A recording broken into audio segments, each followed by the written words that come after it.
Ruaidhri O'Connor, as the most ardent Munster critic in the country, as the chief doomsday merchant, do you want to apologise or do you want to take credit here? What's your approach this evening? I have a prepared statement, Joe. I'd like to.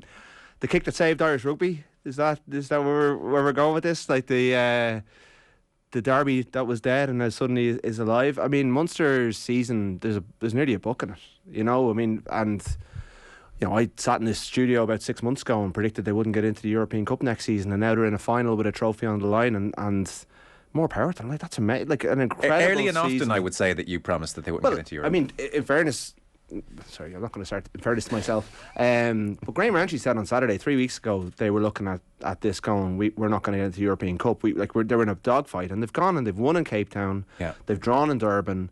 They've won in Glasgow, and they've won in Dublin in a venue where they very rarely win against a team they never beat. If they win this URC title, having lost the Dragons away and not got a bonus point against Zebre at home at the start of the thing, finished fifth, meaning that they're away in all the games, having to cross the the equator 3 times in 2 months. Like, what a story it is, and what an achievement for.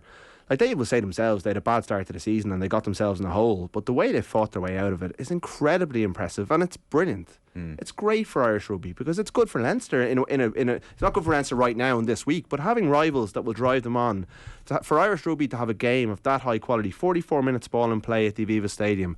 I think the next time they won't have a problem opening up those top decks. People will come to see these two teams play each other if Munster are going to take Leinster on in that way. And you can make the point that Leinster rested a lot of players and there was a whole team nearly sitting in the stand, but that was a choice that Leinster made. This was the Leinster team that Leinster put out believing it was good enough to win a URC semi-final against their biggest rivals. That was Leo Cullen's choice, and we know why he did it, because it's a big game this weekend. But for Munster at the stage of development, missing the players they are, considering it's the year one of a coaching group, and considering they haven't won anything since 2011, it was a great game, a great performance, and it's a great achievement so far, and you just hope that they go and finish the job now, because it would be a shame if it ended with a defeat to the Stormers away from home and they didn't come away with something tangible from it. But the progress is there. We can all see it in the way they're playing and the way they attacked from minute one, the way they approached the game, the way they turned down points, their positive approach. A lot of it, Leo Cullen made the point, was robbed from the Leinster playbook or borrowed from the Leinster playbook, and getting Leamy in from Leinster has proved to be a masterstroke. What a sleeper agent in the Leinster setup for a couple of years. That's been a real bonus for them. But it's brilliant. It's great to have 2 Irish teams in 2 different finals in consecutive weekends, and for someone to ask these questions of Leinster, because you could see Leinster fans got into the game more than they would have if it was a 30-point massacre in the way that some people predicted. Maybe it wasn't going to be 30 points, but the bookie said it was going to be a 10-point win. I think you're right in the bums and seats point. We had all become a touch desensitised to the lure of Leinster-Munster because it was such a dead affair and it was such a dominant affair on Leinster's part, and it was a wonderful spectacle, amazing game. Graham Rountree, quoted afterwards, said he turned to some of the coaches on the pitch and he asked, "Is this really happening?" "Yes, it is," he said, was the response. So he was thrilled, even though he was cool as a cucumber in the coach's box. And Dennis Levy is obviously practicing some kind of Zen meditation because he was unperturbed throughout. Keith Earls, 35 years young, groin injury turned out not to be season-ending, and so we saw him at the Aviva with his daughters lapping up what could be, I don't know what his plans are, but what could be a fitting finale to his career on Irish soil. And he said afterwards, "This is overwhelming for me. I shed a tear. It's been a rough season for me." Talked about the injuries, and he said as well, I haven't won in 12 seasons with Munster, so it's time to do so. And Peter O'Mahony was very much of the this is all for nothing if we don't win the final approach afterwards. Gordon, great game. Could you take a certain solace in the scenes at full time, or are you just that blue-eyed that you were spitting? Yeah, Munster earned it, didn't they? Like, they still had to go 80 metres. They still had to get the ball over the bar. So, you take your hat off to them. And because Leinster, we're 4 minutes left on the clock. They're in the right end of the field. They're winning the game. And they gave Munster 2 opportunities to go the length of the field, and Munster took it at the second one. So, like, I don't think you can have any real qualms at that. Jack Crowley was clearing a ruck 2 phases before he hits a drop goal. So they did it the hard way. And I think Rory's point is exactly right. That was the team Leinster put out, and it wasn't good enough to get over the line against Munster. So you lick your wound and you move on. And historically, Leinster's biggest rival, and I think they haven't been there in the last few years. And finally, we're looking at a Munster team that is really well coached. And this is what coaching does. And I've always been a huge proponent of coaches, or coaches that coach players to get ready for matches. And that's what this group of coaches are doing. And it puts a massive question mark over the last 5 years of the previous reign and going, what were they doing? Yeah. Because there's a large group, there's a large cohort of were I suppose under both tenures.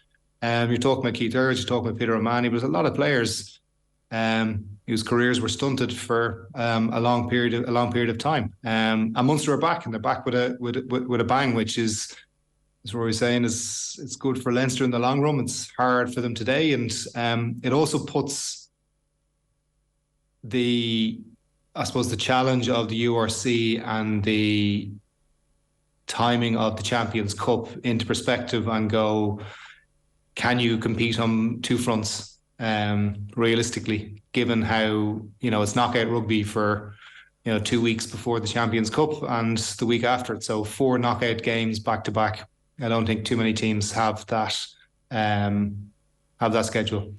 You used the phrase there, the careers of O'Mahony and Earls and other Munster players, their careers stunted due to the quality of coaching. That's a stark way of putting it. I suspect most people would completely agree with you.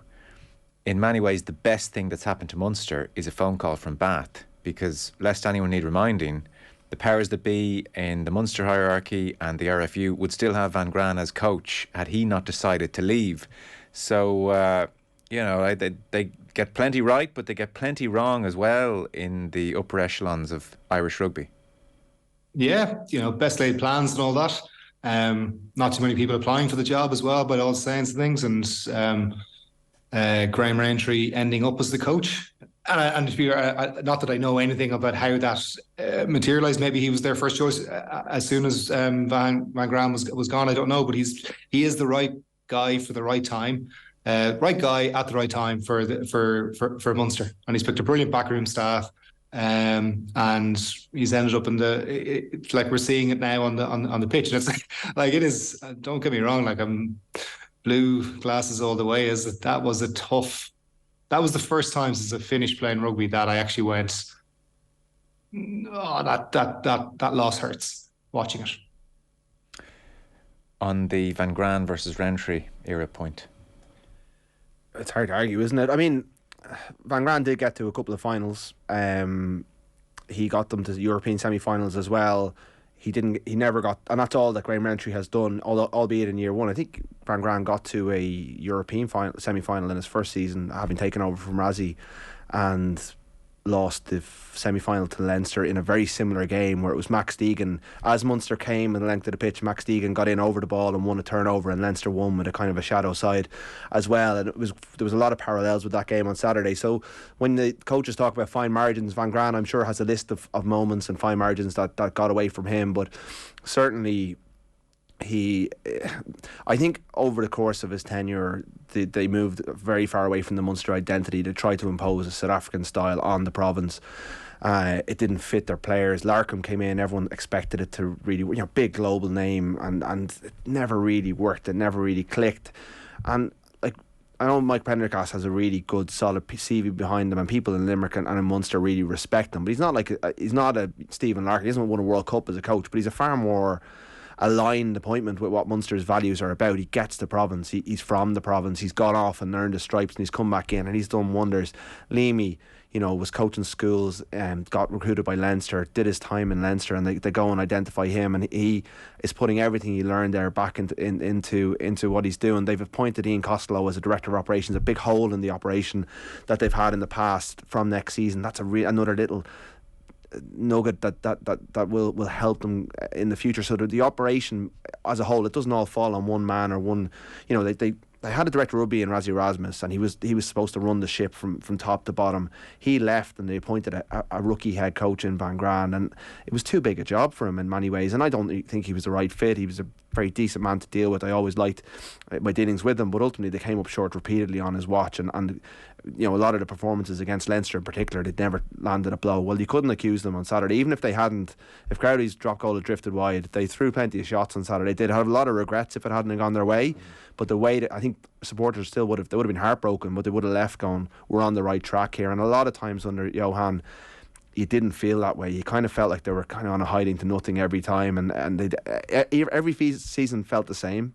They get to a certain point and they just couldn't break it. Whereas now, even though they haven't brought in any major superstars, I know Fekito is an international, and Snyman, who maybe if him and Deolande had been fit together for a long time, might have changed Van Graan's era.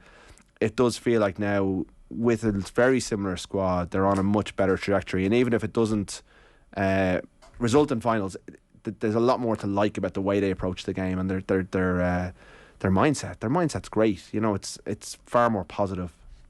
Gordon, to your eye, would you tell us the difference between a Van Graan Munster team and a Rountree Munster team? What's jumping out to you? What I was going to say was, if you take two players as good examples, look at the rugby that Jean Klein is playing and Shane Daly, and it's night and day to what they were doing 12 months ago. Two of the most consistent players in red jerseys over this season, and both been, I'm sure, are enjoying their rugby.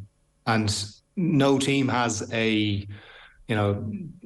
deserves or will win a trophy. You know, that's you get yourself to finals and you're into final footy. That's all you can hope for. And then I'm sure we'll get to that with Leinster. You get to the final and then it's get to the one-off match.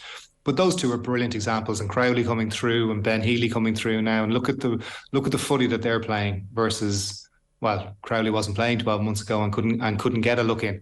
I think that's the big difference. They're enjoying how they're playing, and they're starting to believe and buy into it. And you look at the manner of their, the way they played, the way they were set up to play under Johan was about damage limitation. Right. And you play the statistics, you play the numbers. Whereas now they're taking risks, and they're calculated risks, and they're based now on the belief in the system and how they're playing, and it becomes quite a virtuous circle, and they're earning their wins, and it's good. There you go. That was but a taste of the full rugby conversation. As usual, you can get the full chat wherever you get your podcast. It's waiting for you right now.